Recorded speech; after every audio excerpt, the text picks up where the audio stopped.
다 함께 2부 예배 드리겠습니다. 635장 찬양하시겠습니다.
그러므로 우리는 예수로 말미암아 항상 찬송의 제사를 하나님께 드리자.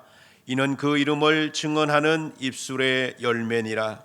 선한 목자 되어 우리의 발걸음을 인도하시는 하나님, 오늘도 주님의 자비하신 음성을 따라 순종하며 살고자 저희들이 예배의 자리로 나왔습니다.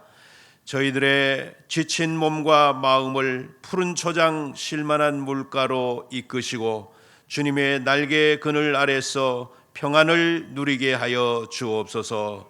주 예수 그리스도 이름으로 기도 기원하옵나이다. 아멘. 나는 전능하신 아버지 하나님 천지의 창조주를 믿습니다. 나는 그의 유일하신 아들 우리 주 예수 그리스도를 믿습니다. 그는 성령으로 잉태되어 동정녀 마리아에게서 나시고 본디오 빌라도에게 고난을 받아 십자가에 못 박혀 죽으시고 장사된 지 사흘 만에 죽은 자 가운데서 다시 살아나셨으며 하늘에 오르시어 전능하신 아버지 하나님 우편에 앉아 계시다가 거기로부터 살아있는 자와 죽은 자를 심판하러 오십니다. 나는 성령을 믿으며 거룩한 공교회와 성도의 교제와 죄를 용서받는 것과 몸의 부활과 영생을 믿습니다. 아멘. 찬송가 10장 1절 4절 찬양하시겠습니다.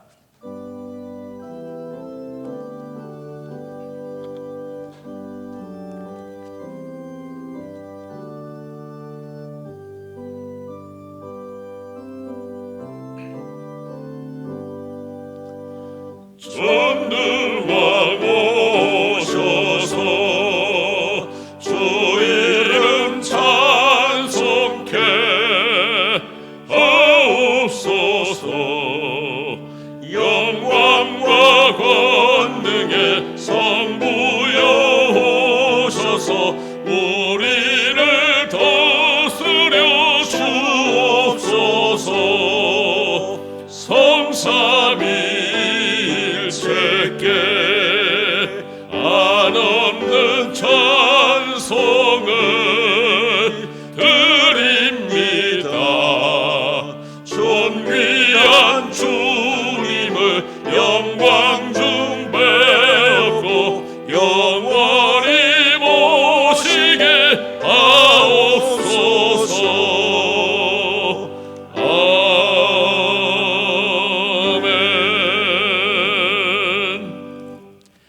성시교독 24번 시편 46편입니다. 24번 성시 교독하시겠습니다. 하나님은 우리의 피난처시요 힘이시니 그러므로 땅이 변하든지 산이 흔들려 바다 가운데에 빠지든지 바닷물이 솟아나고 뛰놀든지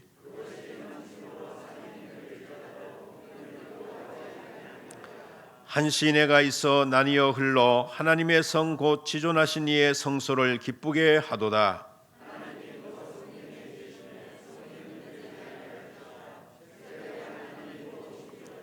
그가 땅끝까지 전쟁을 쉬게 하심이여 이르시기를 너희는 가만히 있어 내가 하나님 됨을 알지어다.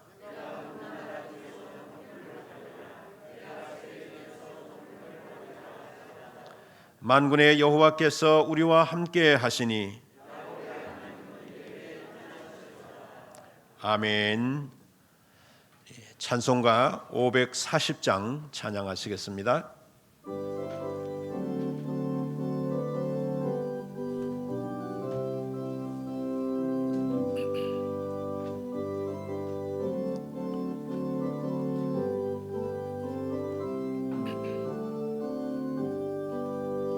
주의 음성을 내가 믿으니 사랑한단 말이세. 믿는 마음으로 주께 가오니 나를 영접하소서. 내가 매일 십자가 앞에 더 가까이 가오니 구세주의 흘린 봄의 피로써 나를 정케 하소서. 주의 넓으신 은혜 베푸사 나를 받아주시고 나의 품은 뜻 주의 뜻같이 되게 하여 주소서.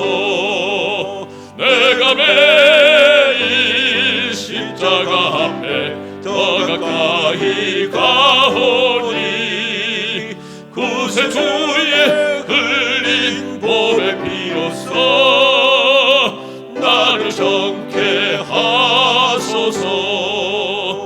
주의 보좌로 나아갈 때에 어찌하니 기쁠까.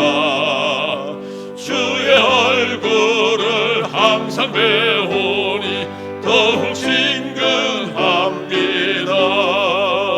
내가 매일 십자가 앞에 더 가까이 가오니 구세주의 흘린 봄의 피로써 나를 정케 하소서.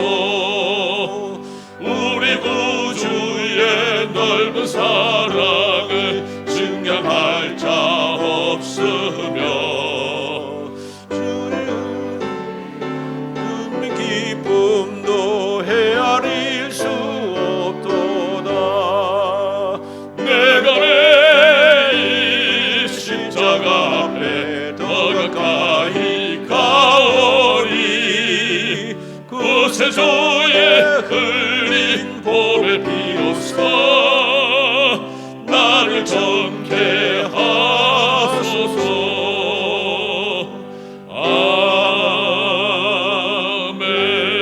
아멘. 김원호 장로님 기도 인도하시겠습니다.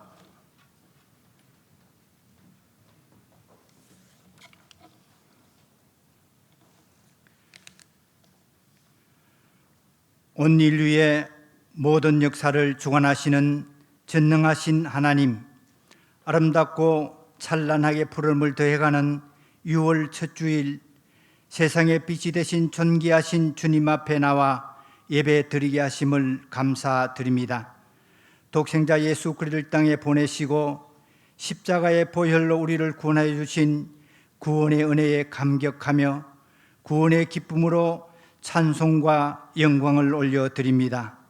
오늘 거룩한 날 주님의 성전으로 모여 거룩하신 아버지의 이름을 부르며 온 마음과 정성을 다하여 드리는 예배 주님 홀로 영광 받아 주시옵소서. 예배 가운데 이 땅에 처음 초대교회에 임하셨던 불같은 성령으로 강림하셔서 은혜 충만의 예배가 되게 하여 주시옵소서. 이 시간 연약한 저희들의 삶 속에 말씀에 순종한 불순종한 죄와 허물을 깨끗이 씻어 정결케 하시고 저희들의 각자의 메마른 심령 속에 용서와 사랑, 죄사함을 받는 성령의 단비를 내려 주시옵소서. 예배 가운데 우리의 심령이 변화되게 하시고 성령의 감화 감동으로 하나님의 세미한 음성을 듣게 하여 주시옵소서. 광야 같은 세상 코로나19 환난 때에 말씀과 기도로 오직 믿음의 주여 온전케 하시는 주님을 바라보게 하시며 살아갈 수 있도록 붙잡아 주시고 보호해 주신 은혜를 감사드립니다. 이제 전염병을 잠잠케 하셔서 우리의 예배가 온전히 회복되게 하여 주시옵소서. 환난 가운데 주님의 말씀을 헤아리지 못하고 살아왔음을 고백하오니 나의 나된 것은 하나님의 은혜임을 깨닫게 하시고 어떤 어려움과 환난이 온다 하여도 주님의 영혼이 주님을 찬양하오며 모든 시험 환난 능히 이기고 승리하게 하여 주시옵소서. 6월은 특별히 이 나라를 위하여 몸바쳐 순국한 선영들의 정신을 기념하는 보훈의 달입니다. 나라와 민족을 위하여 희생된 순국 성년들의 기억하여 주옵시고 70년 전 동족 상전의 비극의 아픈 상처를 위로하여 주시옵소서. 이 민족의 비극이 다시 이 땅 위에 되풀이되지 않게 하시고 주님이 주시는 평화가 임하는 나라가 되게 하여 주시옵소서. 전염병으로 인하여 환난 가운데 경제 안전 기조가 흔들리는 어려움과 이념 갈등, 사회적 혼란, 분단된 민족의 화합을 위해 엎드려 기도하는 주의 백성들의 부르짖는 기도에 성령의 불로 응답하여 주시옵소서. 주님의 몸된 교회를 주님의 뜻 안에 세우시고 2023 희연 비전을 향한 기도가 다시 크게 부흥하는 교회로 겸손히 주님만을 섬기며 그리스도의 향기로 은혜로 사랑이 넘치는 아름다운 공동체가 되게 하여 주옵소서. 코로나19로 인하여 멈추었던 교육부 예배를 순차적으로 회복시켜 주옵시며 교회 다음 세대 하나님께 존귀하게 쓰임받는 청지기로 꿈과 비전이 성취되게 하여 주옵소서. 수고하는 교사들에게 새 힘을 주시고 잃어버린 한 영을 향한 뜨거운 마음으로 온전히 주님만을 높이는 교사들이 되게 하여 주옵소서. 이 시간 말씀을 들고 단위에 서신 사자 목사님께 성령의 권능을 베푸시서 말씀을 사모하는 심령 성령의 은혜로 부어주시고 진리와 생명의 말씀을 대언하실 때 아멘으로 화답하게 하옵시며 우리의 심령이 거룩하여지고 새롭게 되어 각 심령에 합당한 은사를 통하여 그 받은 달란트를 잘 감당하는 충성된 종들이 되게 하여 주옵소서. 오늘도 주님의 몸된 교회를 위하여 몸과 마음을 다하여 섬기는 손길들을 기억하여 주시고 또 모든 교육자들에게 성령의 위로받게 하시고 축복의 삶이 되게 하여 주옵소서. 찬양으로 아버지께 영광 돌리는 할렐루야 찬양대 찬양을 험량하시고 지휘자 반주를 비롯하여 모든 대원들 찬양 가운데 함께 하셔서 예배 가운데 풍성한 은혜를 베풀어 주시옵소서. 우리를 죄에서 구원하여 주신 예수 그리스도 이름으로 간절히 기도드리옵나이다. 아멘.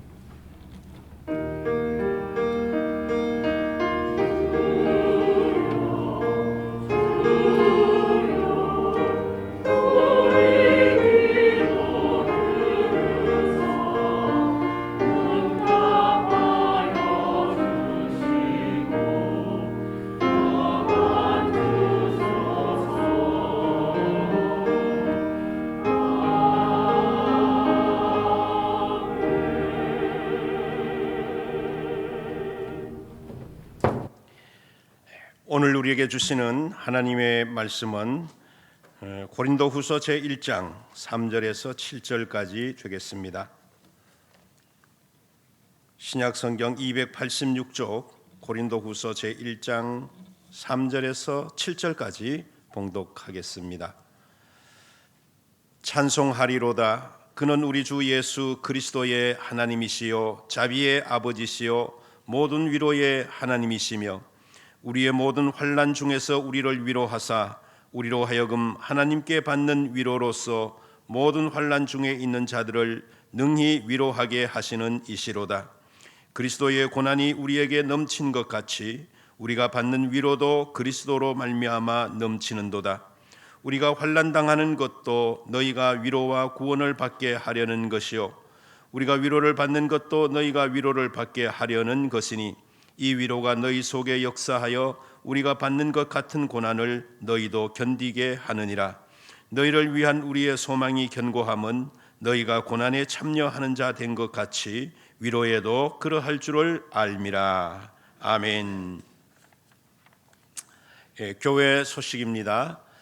지금 2부 예배 영상으로 각 가정에 보내지고 있습니다. 오후 2시 30분에 이 예배에 나오지 못하신 분들은 예배를 드려주시기 바랍니다. 코로나 상황 속에 있기 때문에 모든 교회에 실내를 출입하거나 본당 특별히 출입하실 때에 또 예배 때에는 오늘처럼 계속 마스크를 꼭 착용해 주시기를 바라겠습니다. 대구 서남노회 여전도회 서남지역회가 내일 10시 30분에 성심교에서 있겠습니다. 오후 9시 30분에 교회에서 출발하겠습니다. 성경 일독해 주셔서 감사드리고요. 목장 및 기관 편입 성도가 있습니다. 각 목장의 목자들과 각 기관의 회장님들 확인하시고 잘 이끌어 주시기를 바랍니다. 오늘부터 중고등부 예배가 재개되었습니다. 그리고 6월 셋째 주일에는 아동부 예배가 시작되겠고 7월 첫째 주부터 유치부 예배가 계속 시작될 것입니다. 아마 지난 당회 때 우리가 얘기했던 날짜와 당회 이후에 교육부 자체에서 이야기했던 날짜가 조금 차이가 있어서 오늘 제가 들은 이 예배 날짜가 가장 정확한 날짜라 생각하시고 우리 교육부 예배 시작했으니 하나님 교육부 예배마다 지켜주시옵소서 계속 기도하셔서 잘 예배 드릴 수 있도록 인도해 주시기를 바라겠습니다. 이제 할렐루야 찬양대 찬양으로 하나님께 영광 돌리겠습니다.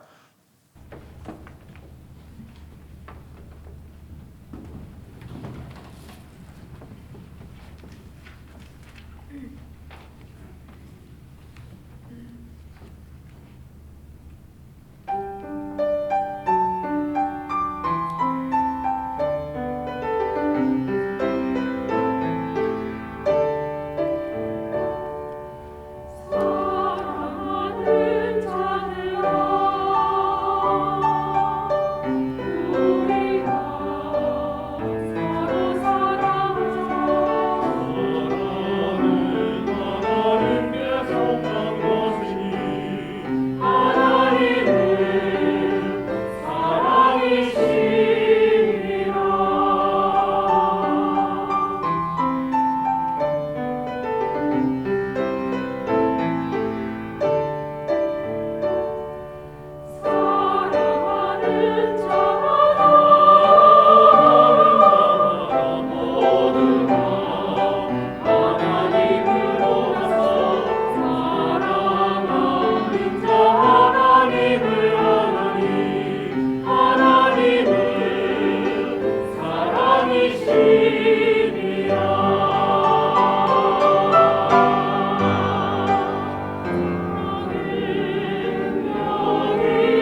예, 귀한 찬양 감사합니다. 마스크를 끼고 찬양을 하니까 얼마나 힘들겠습니까?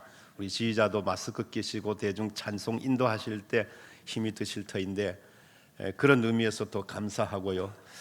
또 보면은 자기 자리를 잘 지켜 계속 하시고 계시는데 하나님께서 여러분들을 반드시 기억하실 줄로 믿습니다. 충성된 종에게 내리시는 하나님의 축복이 우리 찬양 대원들 위해 넘치게 될 줄로 믿습니다. 우리 다 같이 한번 저를 따라 해보시기 바랍니다. 새 힘을 주시는 하나님, 위로하시는 하나님.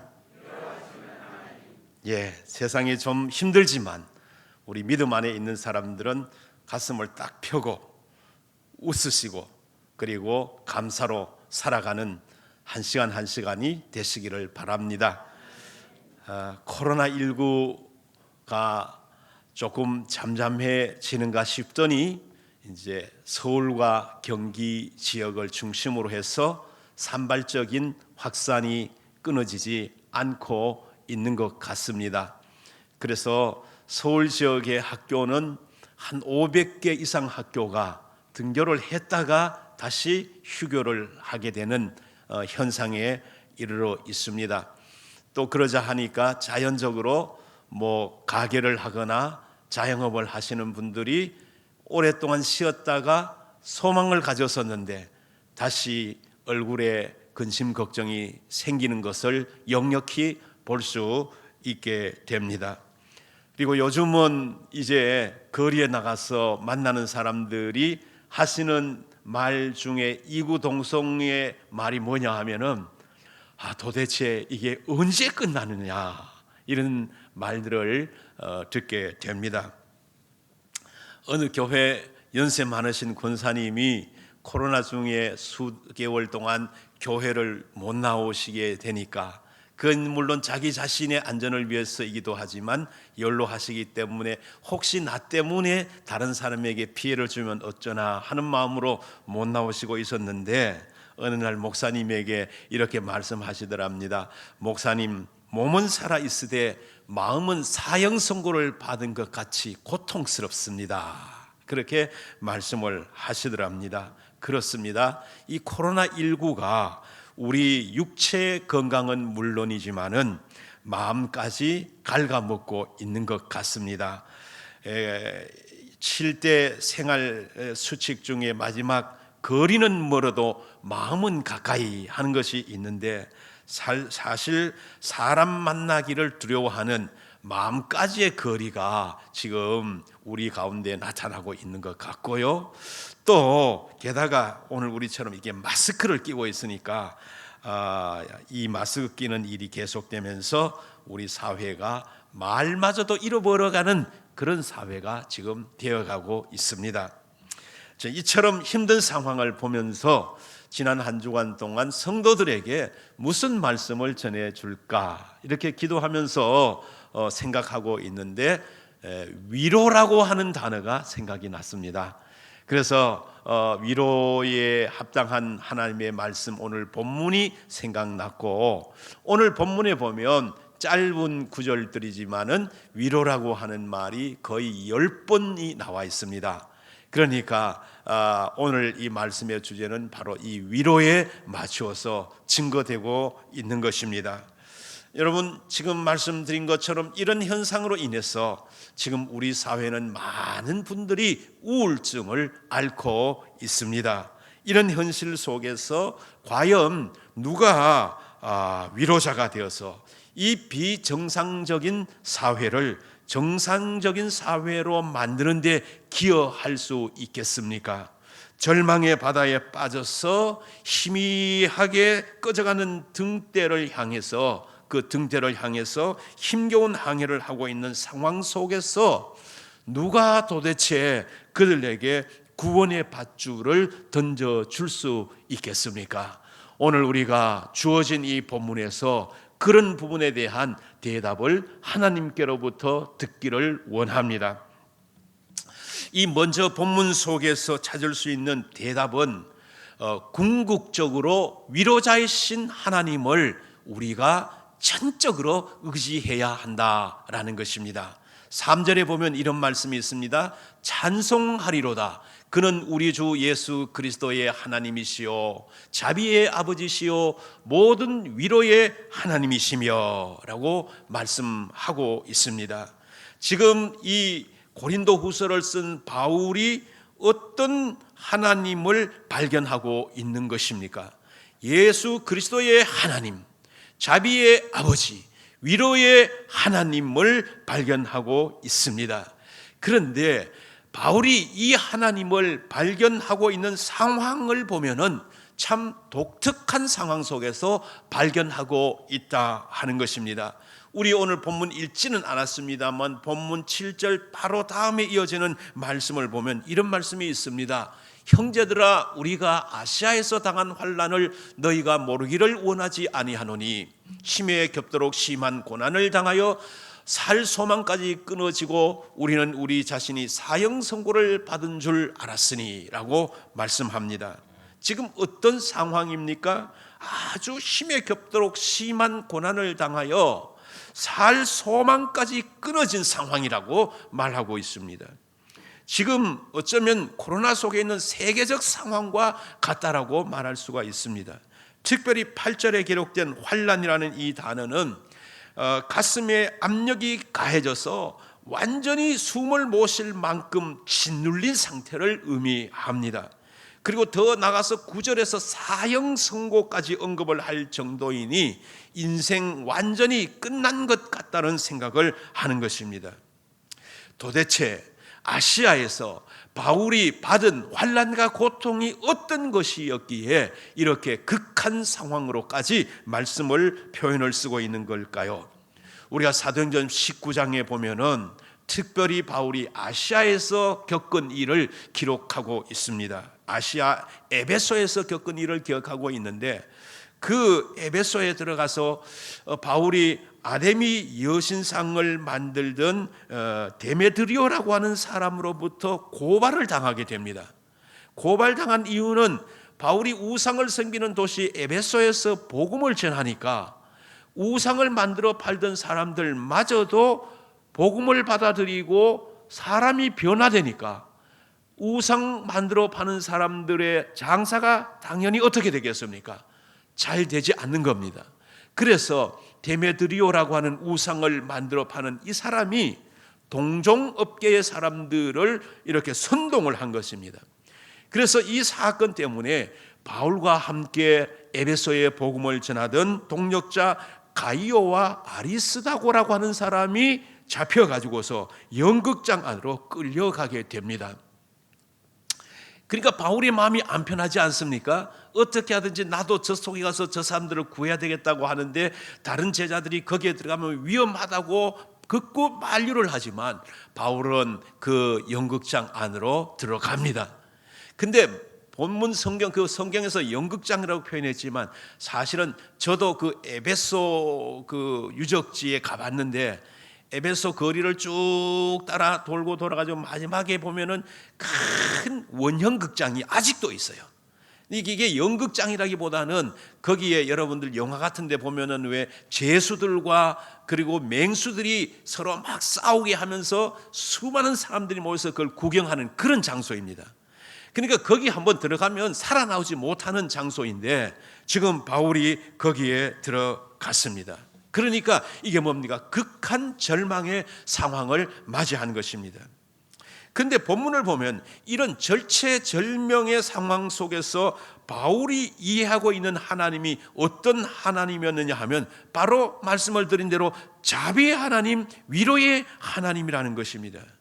특별히 오늘 이 위로라고 하는 단어는 우리가 지난주 보혜사에 대해서도 말씀을 들었습니다마는 이 위로라고 하는 것과 보혜사라고 하는 것은 깊은 의미가 연관이 있죠. 그래서 위로라고 하는 헬라어는 파라클레시스라고 하는 단어인데 이 파라클레시스라고 하는 단어는 파라클레오라고 하는 동사에서 파생되어 나온 명사입니다. 그럼 파라클레오라고 하는 것은 무슨 뜻이냐 하면은 가까이에서 부른다 하는 의미입니다. 그래서 이 파라클레오라고 하는 이 가까이에서 부른다고 하는 단어에서 파라클레토스라고 하는 보혜사라고 하는 단어도 거기서 파생이 되어 나왔습니다.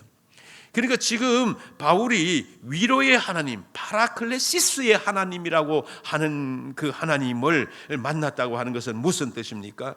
극한 고난 중에서도 자신 옆에서 곁에서 늘 말씀하시는 하나님, 그 성령 하나님을 발견했다라고 하는 것입니다. 목숨이 끊어지는 것 같은 절망적인 위기를 느꼈지만 그것이 전부가 아니라 그 속에서 주시는 하나님의 위로하심을 경험하였다라고 하는 것입니다.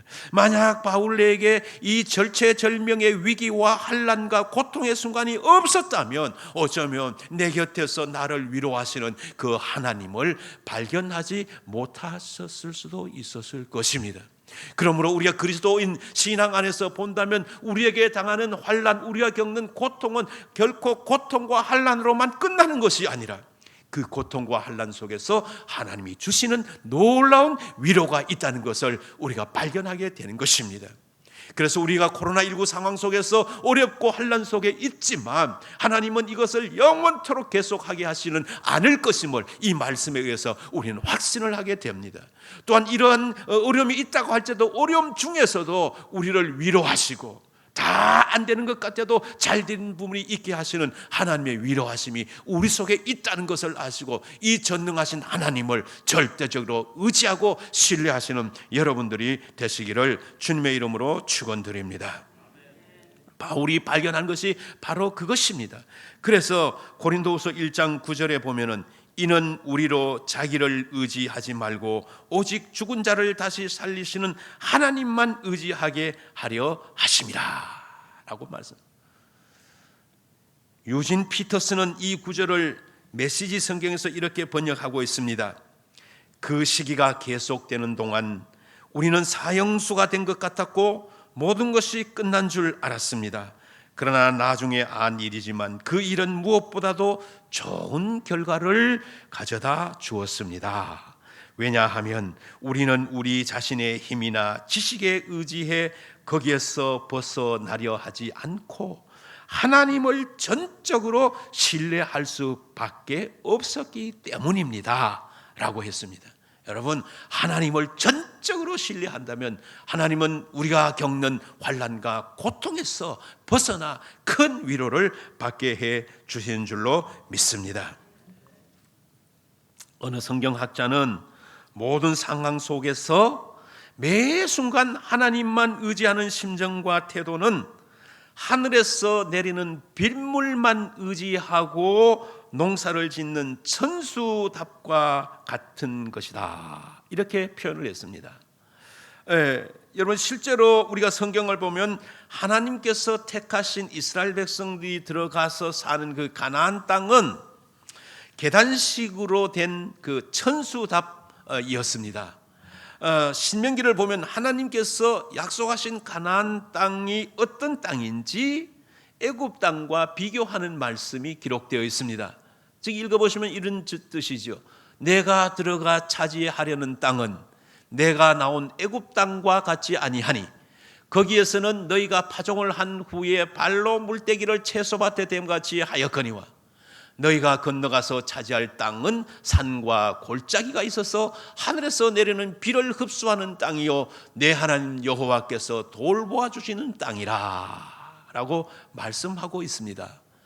지금까지 이스라엘 백성들이 살던 애굽 땅은 어떤 곳입니까? 나일강이라고 하는 큰 강이 있어서 물이 늘 차고 넘칩니다. 그렇기 때문에 농사를 짓는 사람이 비가 오든지 안 오든지 별로 상관하지 않습니다.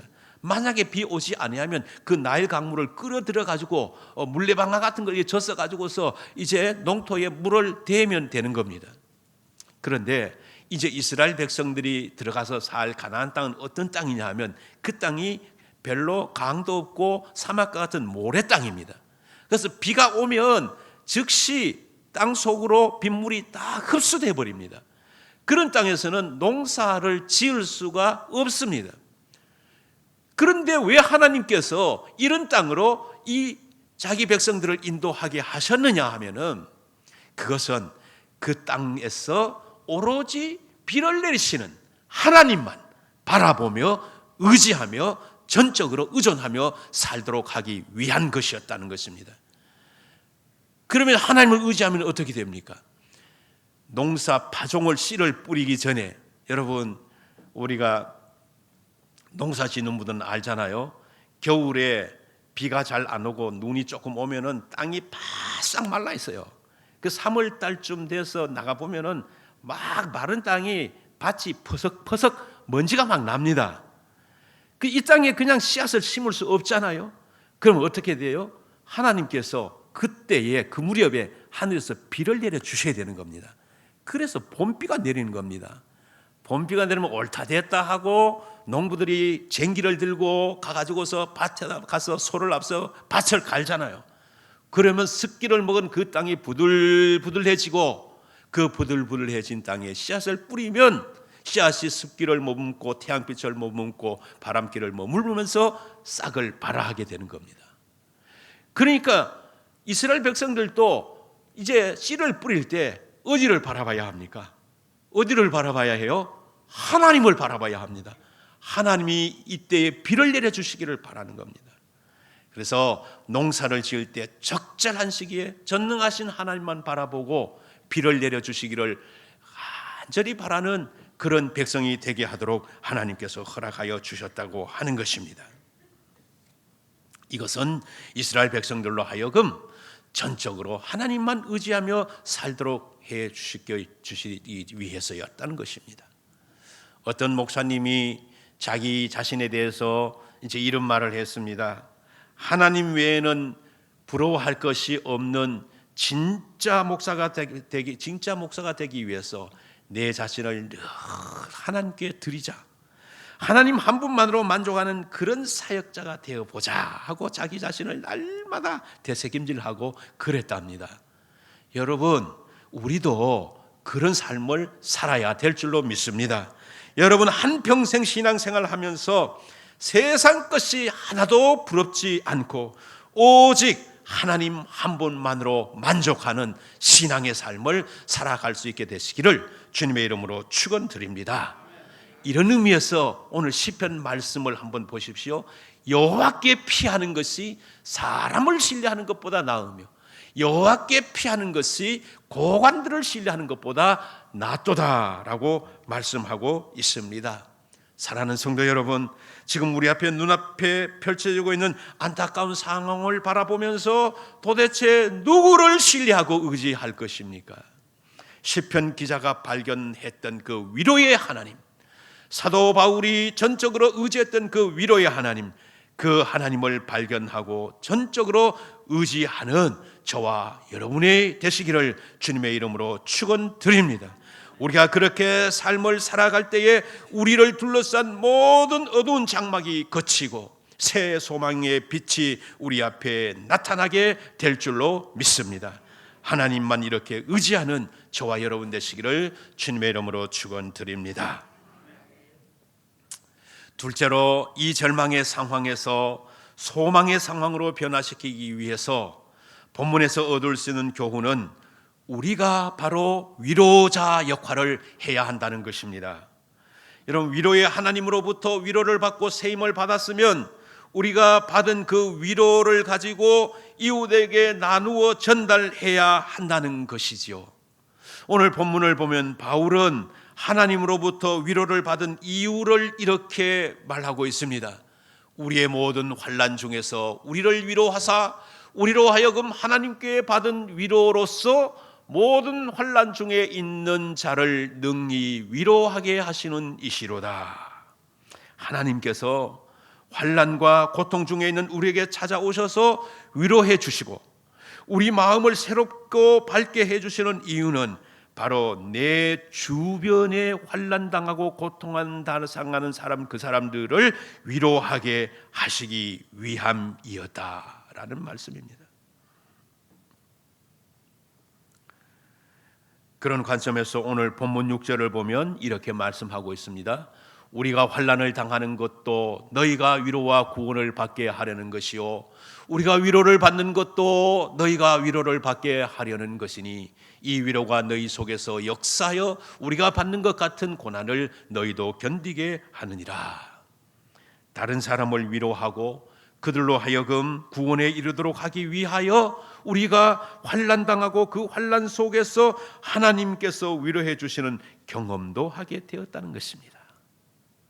서로 위로를 받는 것입니다. 불교에 심취해 있다가 40대 후반에 회심을 하여서 목회자가 된 여러분 얼굴 저 잘 아실 것입니다. 소위 베이직 교회의 Why Jesus라고 하는 이 책을 쓴 조정민 목사님이 그 책에서 이렇게 밝힌 부분이 있습니다. 어느 날 아수라 같은 세상에 있다가 세속을 벗어나서 사찰에가 불공을 드리는데 언제부터인가 그 부처님의 평화스러운 얼굴이 전혀 위로가 되지 않았습니다. 너무 얼굴이 평화스러우니까 내가 당하는 고난과 상관이 없는 분으로 보였습니다. 저 조정민 목사님이 목사 되기 전에 많은 어려움이 있었거든요.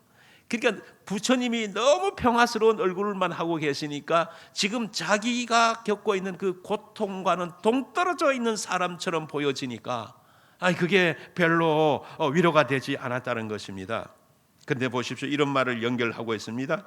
그런데 이따금 보게 되는 예수님, 십자가에 달려서 고통에 몸부림치는 예수님을 보는데 그 모습 속에서 저분은 나의 아픔을 이해해 주실 것 같다 하는 생각이 밀려오게 되었습니다. 그래서 예수 믿게 되었고 결국 목회자까지 하고 있습니다 라고 글을 썼습니다. 여러분, 우리가 십자가를 바라볼 때 무엇을 느끼고 무엇을 깨달으십니까? 가장 높으신 하나님이 가장 낮은 몸으로 오셔서 최악의 고난을 경험하셨기 때문에 이 땅에 있는 어떤 사람이 어떤 고난을 받고 어떤 고통을 받는다 할지라도 주님은 그보다 더 심한 악한 고통을 겪어보셨기 때문에 모든 사람들을 위로하실 수 있는 분이다라고 하는 것입니다. 그렇기 때문에 여러분, 우리가 매주일 여기 교회에 와서 예배를 드린다는 것은 그냥 예배당에 모여서 단순히 예배 드리는 것이 아니라 내 삶의 가장 밑바닥까지 내려오셔서 나의 모든 고난과 눈물을 이해하고 씻어주는 그 주님의 십자가의 능력을 경험하는 시간입니다. 여러분, 지금 어떤 고통 때문에 막 고민하시고 계시는 분이 계십니까? 이 교회에서 예배 드리는 순간 여러분이 겪으신 그 고통보다 더 심한 십자가의 고통을 지신 주님이시기에 오늘 이 시간 여러분의 마음을 어루만지시면서 위로하시고 달래시고 용기를 주시고 힘을 주시는 줄로 믿습니다.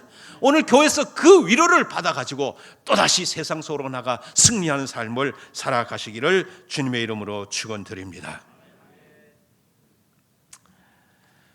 여러분, 그렇다면 이 능력을 경험한 우리들이 이제 해야 할 일이 무엇입니까? 그것은 이제 말씀드린 대로 모든 환난 중에 있는 자들을 위로하는 위로자가 되어야 한다는 것입니다. 어떻게 그들을 위로할 수 있을까요? 다양한 방법이 있겠지만 성경 속에 기록된 말씀을 통해서 몇 가지 실천 방법을 제시해 본다면, 첫째는 무엇보다도 먼저 위로가 필요한 이들과 함께 있는 것입니다. 여러분, 언젠가 제가 섬기는 교회에 경북대학교 4학년을 마치고 교회 수련회 갔다가 그만 물사고로 인해서 죽은 청년이 있었습니다. 안수 집사님의 자녀인데 위로 신방을 가서 할 말이 없습니다. 여러분, 그 집에 가서 무슨 말 하겠습니까? 여러분 생각이 나는 거 있습니까? 여러분, 어느 집에 불이 났는데 불이 나가지고 전 집을 솥을 다 불태워버렸어. 가구도 가재도 다 불탔어. 그런데 감사하게도 그 집에 식구들은 한 사람도 다친 사람이 없어요. 근데 그 집에 가서 위로한답시고 가서 예배 드릴 때 여러분 무슨 말 하겠습니까? 혹시 그래 뭐 집사님이라고 하면 집사님 집도 다 타고 가재도구도 다 탔지만 그래도 아들, 딸, 식구들은 다 남아 있지 않습니까? 거기에 힘을 얻으십시오. 이렇게 우리가 위로할 수 있습니다. 근데 그 사람의 입장 속에 들어가 보면 그 말도 위로하는 말이긴 하지만 마음속에 그렇게 위로로 다가오지 않을 수 있다는 것입니다. 그래서 어떤 목사님이 하신 말씀 중에 이런 이야기가 그와 같은 상황 속에서 어느 교회 가서 신방을 하면서 그런 말을 했더니 죄송하지만 그 불탄 집의 사람이 이런 말을 했답니다.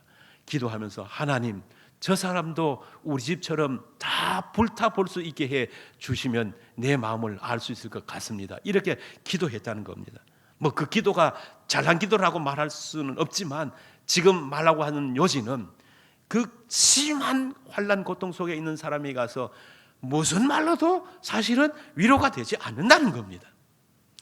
그럴 때는 차라리 입 딱 다물고 그 사람과 같은 마음의 입장이 되어서 그 사람과 함께 있어주는 것, 함께 내가 너의 마음과 내가 함께 있다고 하는 것을 나타내 표현해 주는 것, 그것이 어떤 면에서는 그 사람에게 더 좋은 위로가 될 수 있다는 것입니다. 욥기서에 보면은 욥이 막 악창이 나고 온몸 무너지고 가정이 다 무너졌을 때 욥의 세 친구가 위로를 하러 왔는데 상황을 보니까 너무 엉터리 엄청난 겁니다. 그래서 이 친구들이 처음에는 아무 말도 못하고 7일 동안 욥이 고통하는 그 자리에 함께 앉아서 가만히 아무 말도 안 하고 있었다는 말씀이 나옵니다. 그거이죠.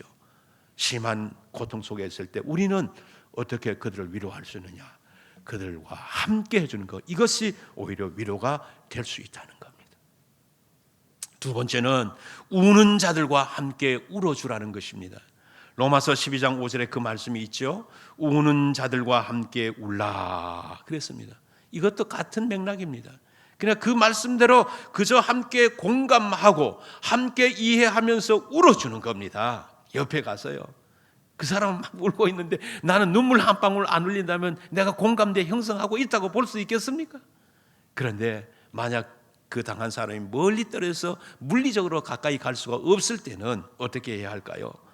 하나님 앞에 엎드릴 때마다 위로의 하나님께서 저들의 눈물을 닦아 주시옵소서 라면서 기도하며 우는 것, 이것이 그들을 진정으로 위로할 수 있는 길인 것입니다. 셋째로는 할 수 있는 대로 고통받는 사람들의 필요를 직접 돕는 것입니다. 여러분, 얼마 전에 필리핀 조광암 선교사님으로부터 메시지가 하나 왔는데, 목사님 창립 11주년이 바로 오늘 이 6월 7일 이날인데, 이날 우리가 예배 드릴 때 목사님 축하 메시지를 하나 보내주시면 좋겠습니다 그랬습니다. 그래, 그 메시지를 듣고 보고 가만히 생각하며 하나님께 기도를 해봤습니다. 근데 메시지를 보내달라고 하는 말이긴 하지만, 미안해서 다른 이야기는 못하지만 뭔가 창립기념주일에 이렇게 성도들에게 뭐 선물이라도 나눠줄 수 있는 이런 도움이 좀 있었으면 좋겠습니다, 그런 말로 들려졌습니다. 그래서 하나님께서 그 교회에 도움이 필요한 것이 있나 보다 생각하고 당회를 하면서 당회원들에게 말씀을 드리고 결정을 해가지고서 제가 말한 메시지 영상과 또 그 다음에 선교비를 보내드렸습니다. 그러니까 조광암 선교사님이 그걸 바꿔서 또 메시지가 왔는데 얼마나 감사하면서 그 메시지가 이렇게 저에게 왔습니다. 그러면서 그 하는 내용이 뭐냐 하면은, 아이고 목사님, 그러잖아도 그 교회가요 지금 굉장히 부흥이 됐어요. 그 목사님 말씀에 의하면은 주일날 예배를 드리는 가정이 있고, 또 주일날 일하러 가기 때문에 예배 못 드리는 가정은 평일에 모여서 예배 드리는 직장인 예배가 있다는 겁니다. 그래서 주일날 예배 드리는 가정과 직장인 예배 드리는 가정 모두 합해서 180가정, 그리고 숫자로 하면 한 500명 되는 그 성도들에게 창립기념일에 성경책과 그리고 비스켓 박스를 아침 대신으로 선물을 줬으면 좋겠다라고 하나님 앞에 기도하고 있던 터였습니다라고 말했습니다. 그래서 이제 그 받고 난 다음에 그 성경 공부하고 성경책을 받은 사람들의 사진을 찍은 그 사진과 함께 메시지 영상을 저에게 보냈습니다. 이 시간 제가 보낸 축하 메시지와 거기서 보낸 영상 한 잠시만 한번 우리 보도록 하겠습니다. 한번 틀어주십시오. 예, 선교사님이 이제 메시지 내용도 잠깐 여기 올려놨는데요. 거기는 이제 한국말 못 알아듣으니까 제가 한 말을 영어로 다 번역해가지고 영상으로 보냈습니다.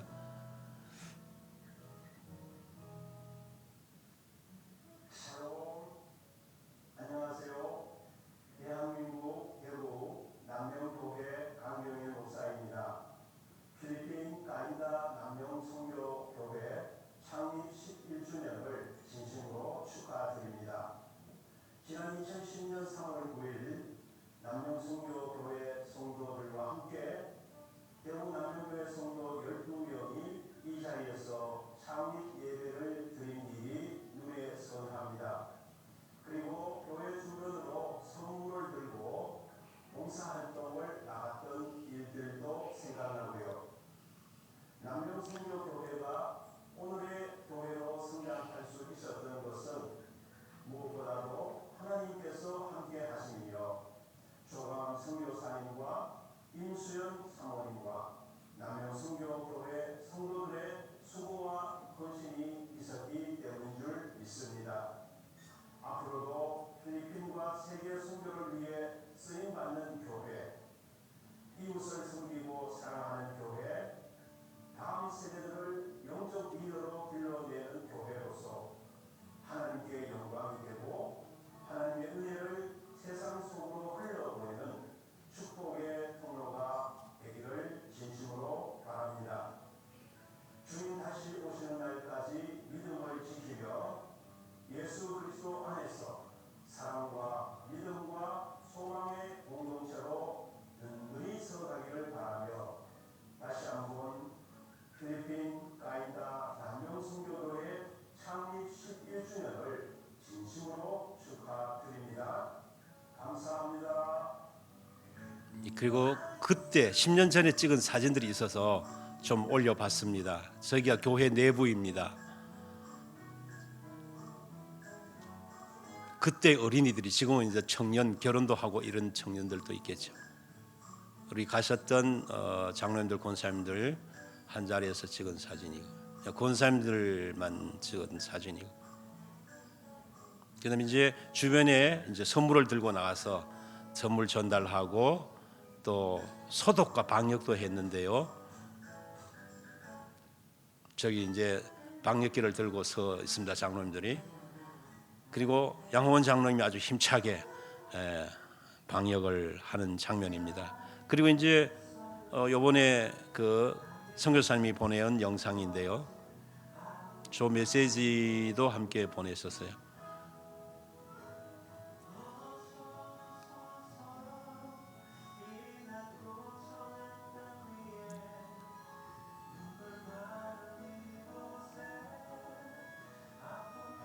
근데 교회가 이제 코로나이니까 12구역으로 나눠서 멀리 떨어 앉아서 구역마다 이렇게 또 예배를 드리는 그런 의미가 있는 것 같습니다.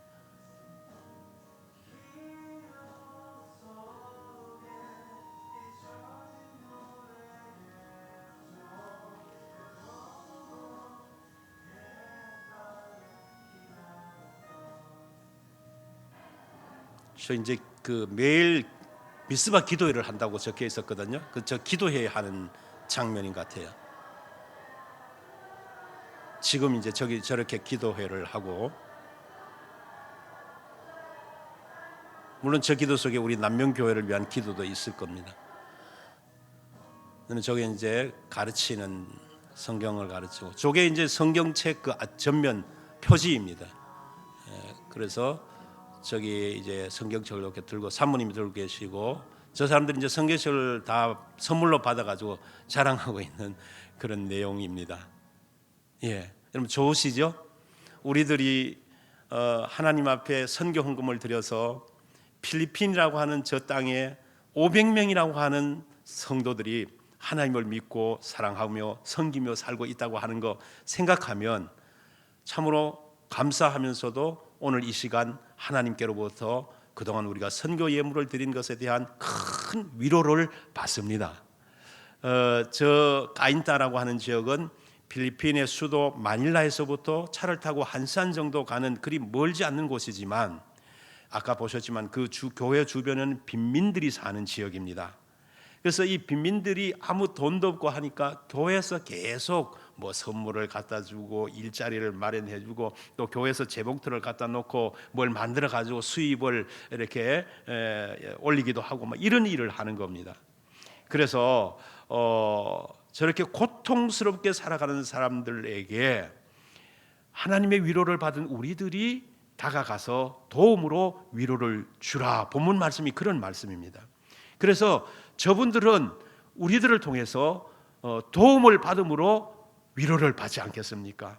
얼굴도 알지 못하고 어느 곳에 있는 나라인지도 어린 아들은 잘 모를 텐데 먼 이국 땅 그 땅에 있는 어떤 교회가 우리를 위해서 이렇게 돕고 있구나라고 할 때 어려움 가운데서도 그들은 큰 위로를 받게 되는 줄로 믿습니다. 또 우리들도 이렇게 성장하는 교회의 모습을 보면서 하나님 앞에 위로를 받고 있지 않습니까? 여러분, 오늘 우리가 이 자리에 계신 여러분들은 모두 하나님께서 우리의 위로자이심을 믿으신 줄로 압니다.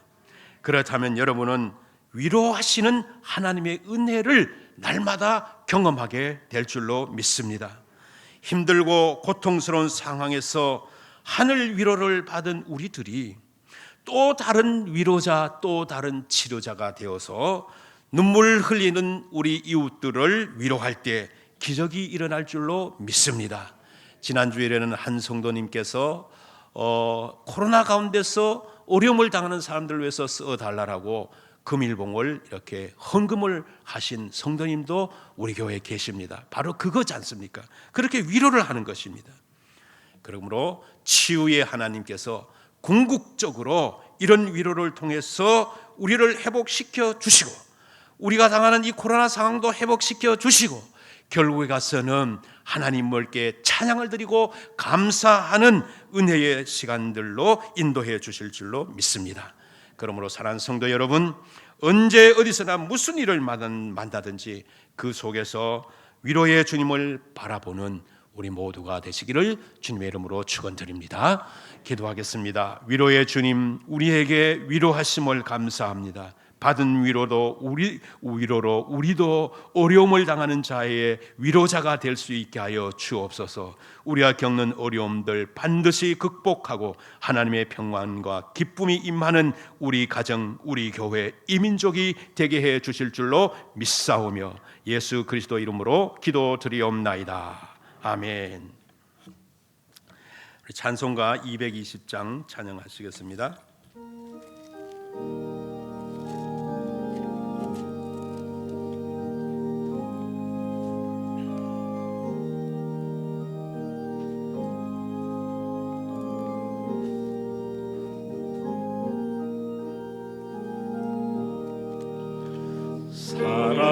사랑하는 주님 앞에 형제자매 한자리에 크신 은혜 생각하며 즐거운 찬송 부르니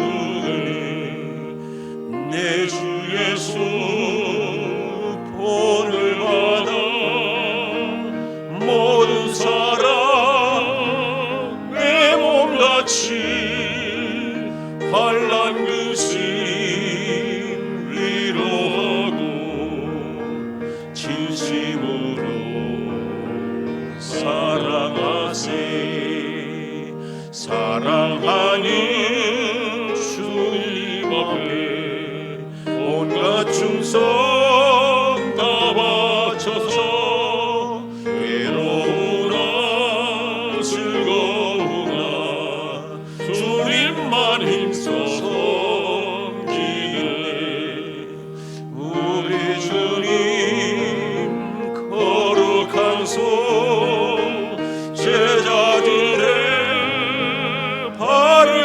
위해서 남성기는 종의 도를 몸소에게 보이셨네. 사랑하는 주님 예수 같은 주로 섬기나니 한비바다 한 몸이로 영대여 친구들이여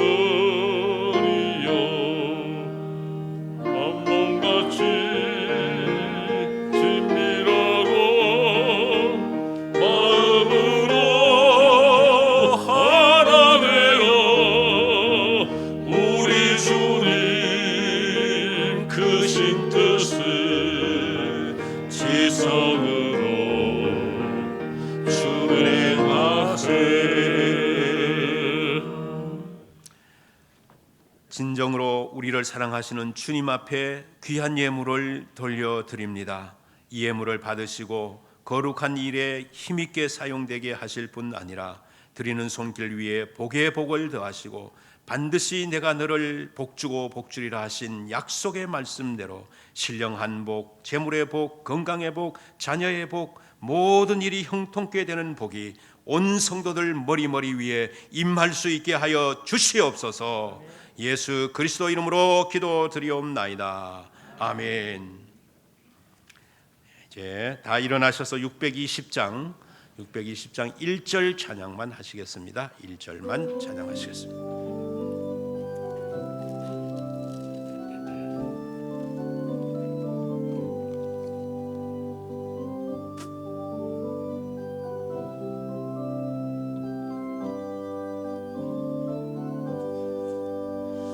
여기에 모인 우리 주의 은총 받은 자여라. 주께서 이 자리에 함께 계심을 아노라. 언제나 주님만을 찬양하며 따라가리니 시험을 당할 때도 함께 계심을 믿노라.